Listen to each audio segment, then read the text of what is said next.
con nó thấy rồi con phải là thấy gì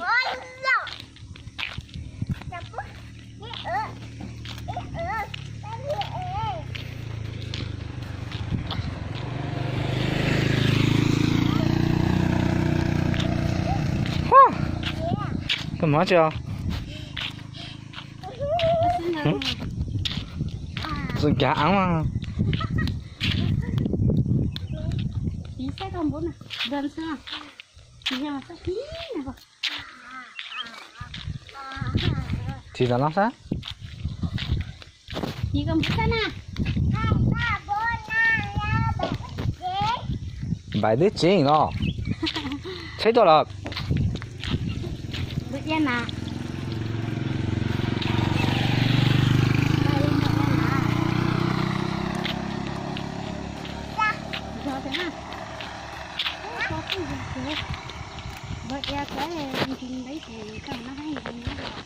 Cá tự động có hả?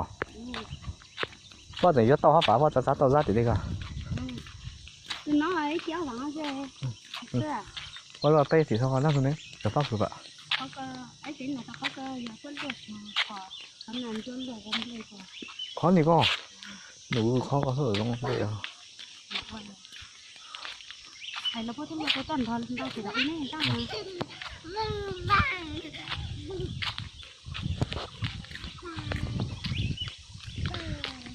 nó chắc chắn đâu mà sợ điều nó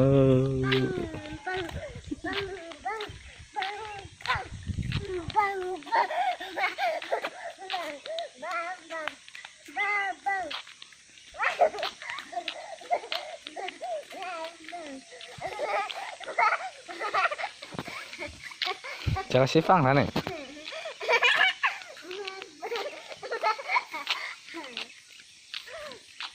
không à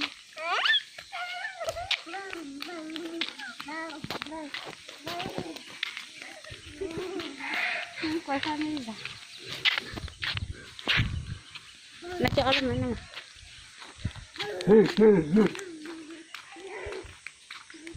à buồn à Cái sân khi phải tậu rồi.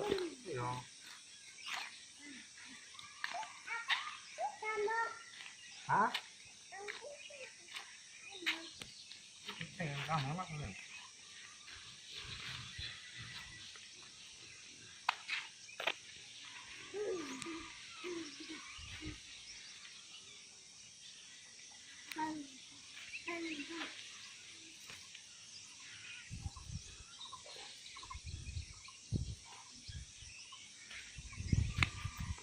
Bum bum bum.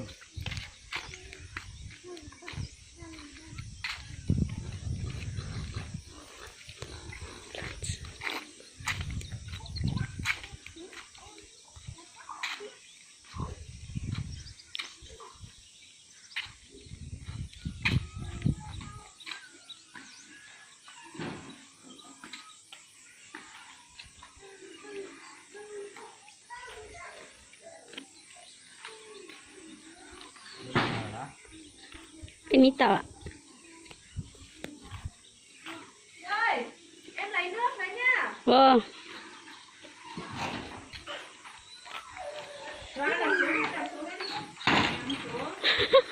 Đó thật ra có rất là to.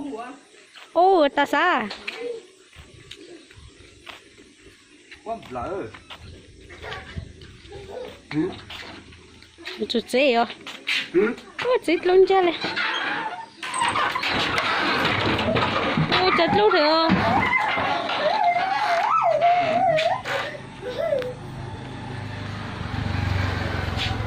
Sang món tôi chỉ sang đồng nó chết rồi.